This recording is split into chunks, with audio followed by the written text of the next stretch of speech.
नमस्कार। Blessings team Bhubaneswar मु गीता दास समस्त श्रोता बंधु को स्वागत करुच्ची। Rukmini and the turning of time the end of an era madam देना मैरियम को लिखित यह सुंदर पुस्तकर षष्ठ अध्याय ऑडियो नंबर 24 उपरे आज किछि आलोकपात करिबा। आसंतु कहानीटी आगो को बढ़ाइबा। किछि मास परे गोपन राजप्रसाद बाहर को आसी से झरणा निकटरे उपस्थित होई उच्च स्वर श्रीकृष्ण को आमंत्रण जनाउथिले माता रुक्मिणी। तत्क्षणात उत्तर देउथिले मध्य किछि समय लुचाछपा खेल परे रुक्मिणी सम्मुखरे दृश्यमान होइथिले श्रीकृष्ण।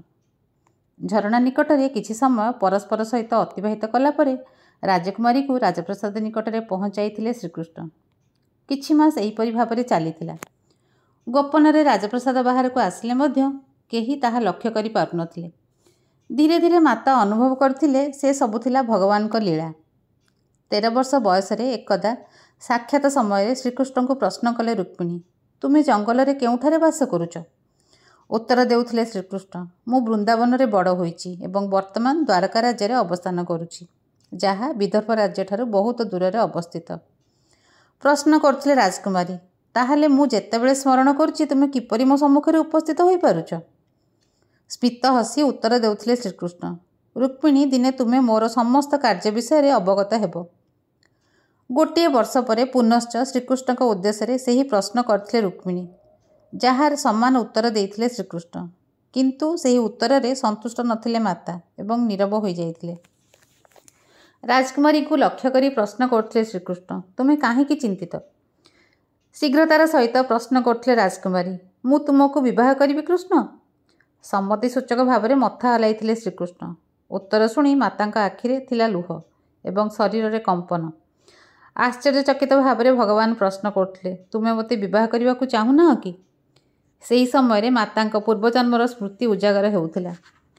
जदिओ से पर्यंत राजकुमारी श्रीकृष्ण बड़ भाई बलराम को साक्षात करनथिले किंबा भगवान मध्य तांका विषय कौनसी वार्तालाप करनथिले, किंतु माता त्रेताय जुगर पूर्वजन्म को फेरी जाइथिले। आखिर लुह को रोकी श्रीकृष्ण उद्देश्य माता शब्द, तुम्हें एवं तुमर भाई जंगल में यही नदी कूल एक कुटीर तैयारी करिबो एवं आमे एठारे एकत्र बास करिबा। तुम्हें दुई भाई राक्षस मान सहित युद्ध करी एही जंगल को सेमानक अत्याचार मुक्त करिबो। असमंजस्य भाव से सेसबू को वर्णना करथिले राजकुमारी रुक्मिणी। श्रीकृष्ण जानिथिले राजकुमारी पूर्वजन्मर स्मृति जहाँ त्रेताय जुगर सीतांक रूप ताहा स्मरण करुचंती। रुक्मिणी का उद्देश्य प्रकाश करथिले श्रीकृष्ण, तुम्हें पूर्वजन्मर स्मृति को स्मरण करुच। से जन्म रे तुमको अनेक दुख जंत्रणा सहिबाकू पड़िथिला, किंतु वर्तमान आमे श्रीकृष्ण एवं रुक्मिणी भाव में एक नूतन रूप से धरापृष्ठ रे जन्म नेइचंती। एही जन्म रे तुमे जंगल रे कोनोसी कुटीर रे वास करिबो नाही। मु तुम पई स्वर्ग परि सुंदर एक सुंदर राजप्रसाद निर्माण करिबि।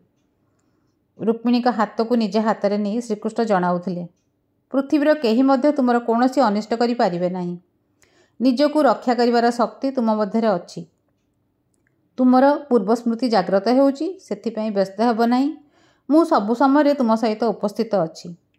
नीरवरे किछि समय अतिबाहित परे राजप्रसाद को फेरी जावा पई रुक्मिणी को जनाउथिले श्रीकृष्ण। निज कहानी किछि क्षण विरत होइथिले माता रुक्मिणी। आश्रय गृहर नारी समूह स्थिर आखिरे माता को लक्ष्य करुथिले एवं तांकर परवर्ती शब्द को अपेक्षा करथिले। किछि समय नीरवता परे निजर कहानी सहित आगको जाउथिले माता रुक्मिणी। पूर्वजन्मर स्मृति उजागर हेबा सहित राजकुमारी रुक्मिणी मनरे अनेक प्रश्न मध्य उठिथिला। पितांक निकटरे उपस्थित होई निजर पूर्वजन्म एवं वर्तमान जन्मर उद्देश्य विषय प्रश्न करथिले। से तांकर प्रश्न रे विचलित थिले पिता एवं उत्तर देउथिले, जणे राजकुमारी निमंते एसबु प्रश्नर कौनसी आवश्यकता नाही। पितांक उत्तर रे संतुष्ट न होई तांको कौनसी ऋषिक निकट को नेबा पई अनुरोध जनाउथिले रुक्मिणी। उत्तर देउथिले पिता, पृथ्वी रे वर्तमान कौनसी ऋषि नाहांती। निज मध्यरे चालुथुवा प्रश्नर उत्तर खोजिबा पई राजप्रसादरू गोपन रे जंगलर से झरणा निकटरे उपस्थित होइथिले राजकुमारी। सेही समय श्रीकृष्ण मध्य प्रतीयमान होइथिले एवं रुक्मिणी के लक्ष्य करी तांकर चिंतार कारण विषय प्रश्न करथिले। उत्तर देउथिले रुक्मिणी, मु अनुभव करुची मोर पिता बोधहुए मोर प्रकृत पिता नुहंती। मोर कौनसी प्रश्नर उत्तर से देउनाहांती एवं वर्तमान पृथ्वी रे कौनसी ऋषि मध्य नाहांती ताहा कहउचंती। किंतु मु निश्चिंत जे ऋषि माने पृथ्वी जीवित अछंती एवं मु सेमानक निकटरे उपस्थित होई मो प्रश्नर उत्तर मो प्रकृत स्वरूप एवं मोर प्रकृत पिता विषय ज्ञात हो पारिबी।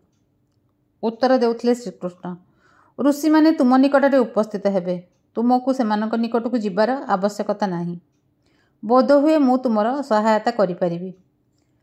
निज स्थान उठी दृढ़ स्वर उत्तर देउथिले रुक्मिणी, ना कृष्ण, मु निष्पत्ति नेछि। मो जन्मर उद्देश्य जो माने मो स्मृति रे आसुचंती एपरि समस्त प्रश्नर उत्तर मु निजे खोजी पाइबी। झरणा निकटरू निज स्थान छाड़ी राजप्रसादर बगीचा दिगकू अग्रसर हेउथिले राजकुमारी। प्रतिथर परि श्रीकृष्ण मध्य तांको सहित चलिबा आरंभ करथिले। सेही समय पछकू बुली राजकुमारी रुक्मिणी व्यक्त करथिले, मो सहित तुमर आसीबार आवश्यकता नाही कृष्ण, मो पथ मु निजे निरूपण करिबी। एही पथ मु एकाकी अतिक्रम करिबी। परे परे निजे शब्द पई दुख अनुभव करथिले रुक्मिणी एवं पछकू बुली चाहिथिले। श्रीकृष्ण तांको अनुसरण करथिले एवं दूररू मृदु हसिथिले। रुक्मिणी ज्ञात थिले जे श्रीकृष्ण तांको स्थिति को हृदयंगम करिसंती। सेही घटना परे अनेक मास बीती जाइथिला। निज स्मृति रे जाग्रत हेउतबा घटना एवं मनरे उठुतबा प्रश्न को नहीं चिंतित थिले राजकुमारी। शेषरे दिने प्रातः काल से राजप्रसादर बगीचारे उपस्थित होइथिले। फाटक बंद थिला एवं राजप्रसादर प्रहरी जाग्रत नथिले। नीरवतार सहित गोटे गछ उपरे चढ़ी राजप्रसाद बाहर को आसीथिले राजकुमारी एवं निजर चिरपरिचित स्थान से झरणा निकटरे उपस्थित होइथिले। प्रथम थर पई से श्रीकृष्ण को सेठारे देखिबाकू पाई नथिले एवं आश्वस्त थिले निज प्रश्नर उत्तर से निजे खोजी पाइबे। झरणा निकटरे बसिबा समय निज मध्य एक तीव्र आकर्षण अनुभव कले रुक्मिणी एवं गभीर ध्यान स्थिति प्रवेश करथिले। ताहा मध्यरे केते समय अतिबाहित होइथिला से विषय किछि जानि नथिले से, किंतु निजर तृतीय नेत्र माध्यम पूर्वजन्मर समस्त घटना तांको सम्मुखरे दृश्यमान हेउथिला। सेही जन्मरे जंगल साक्षात करथिबा मुनि ऋषि को स्मरण करी राजकुमारी आनंदित हेउथिले। ताहा सहित लक्ष्य करुथिले सेही समय घटित एक महान युद्ध समयर विशाल संघर्ष। से सबको स्मरण करी क्रमागत भाव कांदिबाकू लागिले रुक्मिणी। स्मृति सबुठारु अधिक आसुथिले पूर्वजन्मर निजर प्रिय स्वामी श्रीरामक रूपरे देखिबार प्रबल इच्छा मनर भितरे जाग्रत हेउथिला। एपरि मन हेउथिला सेही इच्छा तांको क्षत विक्षत करदेव।